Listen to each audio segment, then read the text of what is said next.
officially isunan being enacted. It's already enacted. So in short, ada kami ni pantay ta ordinansa nga ada 8 months na nga dalusan. Dito is spaghetti wires da to comply with the minimum height, vertical height requirements. Nalawag no pa DJ ta ordinansa tayo.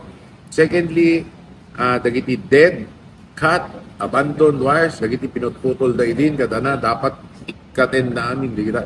Kasi di kita di kaadwan na nga nakalaylay. Kagkamali no makita yun, di kita nga waya ada to pay dagiti natay nga wayan, ngem dagiti si bibiyag nga functional nga waya. So para tayo data. We are very excited for this on a personal level kasi sa maminano ka na experience nga sakit na ulo dito yan. Isot problema dagiti delivery trucks sumabsabit da kadana idi madamat procession mi pa idi sumabit pa idi jay rebulto. Tapos to be honest adumit dagiti ag message kanya nga damdamagid nato na not effectivity na kasi tarwarte balay da kastoy timang mangyari no ada bagyo matinag di jay puno matamaan di gitoy low lying wires maguyod pa iti kuryente agbalito pa nga fire hazard agawang kuryente amin. So adot problema ng amin dito yung makikita tayo. So, dapat madalusanin. Idindasar tayo dito, nakinegosyar tayo kadigito'y kakadwa tayo may lato sang gunyan. From 6 months, nakinegosyar digito'y daduma-dumang operator ti overhead wires. Kaya't na 12 months, sarita-sarita, di pinayagan ti grupo, ti isang gunyan panlalawigan ti Ilocos Norte, is we go for 8 months. So, by August 27, 2026, dapat nadulusan na. What is the next step? No, by August 28, ada makita da pa ilang hangag kung comply.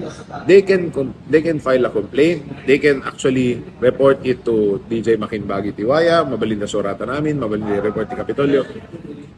They will be given 10 days to comply with cleaning it. So nakita yon, inikantay ti 8 months doon makita da, ada pa ila wayway da nga 10 days. 10 days. Hindi na pa ila pagbalin hindi sa apo, ti singirin tayo, ti penalty tayo kadakwadan, 1,000 peso per day per wire. Because impantay nga nalawag ka dito ordinansa tayo, every day of violation and every wire na handa dalusan is already considered a violation in itself. So that's one violation per day.